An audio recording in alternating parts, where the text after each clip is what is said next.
இடம்பொருள் நேயர்களுக்கு வணக்கம். பூங்காற்று திரும்புமா சீரியலோட மே 9 இன்னைக்கு எபிசோடோட ரிவ்யூ தான் பார்க்க போகிறோம். எபிசோடு எங்கே ஆரம்பிச்சது அப்படின்னு பார்த்தோம்னா, அவங்க அப்பாவை காப்பாற்றி வீட்டுக்கு கூட்டிகிட்டு வந்து அந்த பூஜையெல்லாம் முடிச்சுட்டு வீட்டுக்கு வராங்கன்னு இருக்க. வீட்டுக்கு வந்தோடனே அவங்க அக்கா வந்து, அதாவது குமரனோட அக்கா இருக்கிறாங்கல்ல, பெரியப்பா பொண்ணு, அந்த பொண்ணு வந்து பயங்கரமாக வந்து குமரனை வந்து நீ நினச்சது சாதிச்சிட்டேல, நீ நினைக்கிறது தாண்டா அந்த வீட்டில் நடக்குது அப்படிங்கிற மாதிரி கண்டபடி திட்டிகிட்டு இருக்கிறாங்க. அந்த பூஜையில் உங்கள் அப்பாவை உட்கார வச்சேல, அவருக்கே புத்தி சுவாதனம் இல்லை, அவரை உட்கார வைக்கிற, நியாயமாக பார்த்தா என் புருஷன் உட்காந்துருக்கணும், இல்லை எங்கள் அண்ணன் உட்காந்துருக்கணும், நீ எதுக்குடா உட்காந்த அப்படிங்கிற மாதிரி வந்து காய்ச்சி மூச்சுன்னு திட்டிகிட்டு இருக்கான்ட்டு இருக்க.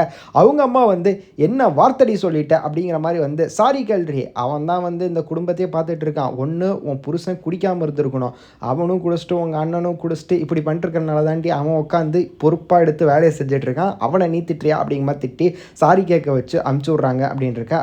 அதுக்கு முன்னாடியே குமரனோட அம்மாவை திட்டினாங்கப்பா, ஏன் இப்படிலாம் பேசிகிட்டு இருக்க, புத்தி சுவாதீனம் இல்லைன்னு சொல்லிப்பார், இனிமேல் உன்னை சும்மா விட மாட்டேன் அப்படிங்கிற மாதிரிலாம் பேசிகிட்டு இருக்கிறாங்க. இந்த சைடு இப்படி ஒரு பிரச்சனை போயிட்டு இருந்தா, ஆனந்தி வீட்டில் இன்னொரு பிரச்சனை போயிட்டு இருக்குது. வீரா வீட்டுக்கு வந்துட்டான், நீ செத்துருவேன்னு நினச்சேன்டி, ஏன்டி இப்படி சாவாமல் இருக்கிற, இப்போ செத்தறியா வேணாம் அப்படிங்கிற மாதிரிலாம் கேட்டுட்ருக்கான். அது மட்டும் இல்லாமல் உங்கள் அண்ணன் வாங்கின கடனில் காசை திருப்பி கொடுக்கல, உன்னை சும்மா விட மாட்டேன், அந்த 1,00,000 வேணும் அப்படிங்கிற மாதிரி சொல்லிட்டு இருக்கிறான்.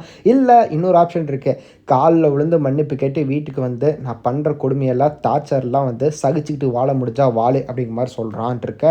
ஸோ அவள் வந்து திமிராக தான் பேசிகிட்டு இருக்கிறா. திமிரானா வந்து அவள் வந்து கோவமாக பேசிகிட்டு இருக்கா, திமிருன்னு சொல்ல முடியாது அதை.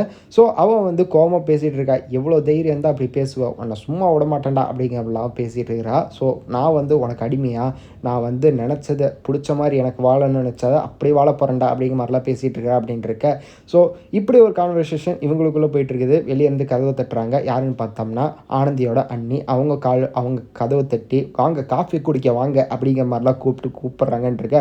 போயிட்டு வந்து கவனிச்சுக்கிறேன்டி அப்படிங்கிற மாதிரிலாம் சொல்லிட்டு போகிறான். போயிட்டு வந்தவன் வந்து அந்த 1,00,000 காசு கொடுக்கல, அவனை சும்மா விட மாட்டேன் அப்படிங்கிற மாதிரிலாம் சொல்லிட்டு இருக்கிறான் இருக்க. ஸோ என்ன நடக்க போகுது அப்படிங்கிறது தெரில. இந்த சைடு அவங்க அம்மா வந்து, அதாவது அந்த குமரனோட அக்கா இருக்கிறாங்கல்ல, அவங்க அம்மா வந்து காய்ச்சி மூச்சுன்னு திட்டினாங்களே, என்னம்மா நீயே எனக்கு சப்போர்ட் பண்ணாமல் நீயே வந்து சாரி கேட்க வச்சிட்ட அப்படிமா சொல்ல. ஏன்டி நாம்ளே இங்கே வந்து 5க்கு 10க்கும் அவங்கள நம்பி இருக்கிறோம். அது மட்டும் இல்லாமல் உங்கள் அப்பா வாங்கி உங்கள் அண்ணன் வாங்கின வச்ச கடன்லாம் வந்து அவன் தான் அடைச்சிட்டு இருக்கிறான். இப்போ நம்மளை வீட்டை விட்டு கிளம்புன்ட்டாங்கன்னா வச்சுக்கோ, எங்கடி போவ, தேவையில்லாமல் வந்து நீ உட்காந்துருக்க கிளையவே வந்து அறுக்கிற மாதிரி ஆயிரும். ஸோ அப்படிலாம் பண்ணிகிட்டு இருக்கிறாத அப்படிங்கிற மாதிரிலாம் சொல்லிட்டு இருக்கிறாங்கன்ட்டு இருக்க. ஸோ அதெல்லாம் பார்க்குறதுக்கு நல்லா தான் இருந்தது. இப்போனாச்சும் புத்தி வந்துதா அப்படின்னா புத்தி வரல. அவங்க வந்து தங்கிக்கிறதுக்கு ஒரு இடமா வச்சிருக்கிறாங்களே தவிர, அது காசெல்லாம் வந்துச்சுன்னா கழட்டி விட்டு போயிடுவாங்க அப்படிங்கிற மாதிரி தான் இருக்குது. எப்போ அதெல்லாம் புரிஞ்சுக்க போகிறான் குமரன் அப்படிங்கிறது தெரில. ஸோ இப்படி தான்ப்பா இன்றைக்கி எபிசோட் இருந்தது. இன்றைக்கி எபிசோடில் அது மட்டும் இல்லாமல் அவங்க அப்பா இருக்கார்ல, குமரனோட அப்பா, அவர் வந்து ஒரு விஷயம் சொல்லி முடித்தார். என்ன அப்படின்னு பார்த்தோம்னா, இந்த என்னை காப்பாற்றுல அந்த பொண்ணை தேடி கண்டுபிடிச்சி நம்ம வீட்டுக்கு கூட்டு வா, அவள் சந்தோஷமாக இருக்கணும், அவளுக்கு நல்லா பார்த்துக்கணும் அப்படிங்கிற மாதிரிலாம் சொல்லிட்டுருக்காரு. ஸோ பார்க்குறக்கே நல்லா இருந்துச்சு. ஒரு காதல் ஜோடியை உருவாது அப்படிங்கிற மாதிரி தெரியுது. வெயிட் பண்ணி பார்க்கலாம் எவ்வளோ நேரம் ஆகுது அப்படிங்கிறது. ஸோ இந்த வீடியோ பிடிச்சிருந்தா லைக் பண்ணிட்டு மறக்காமல் சப்ஸ்கிரைப் பண்ணுங்க. அப்போ தான் நாங்கள் போகிற வீடியோஸ் உங்களுக்கு ரெகுலராக வரும்.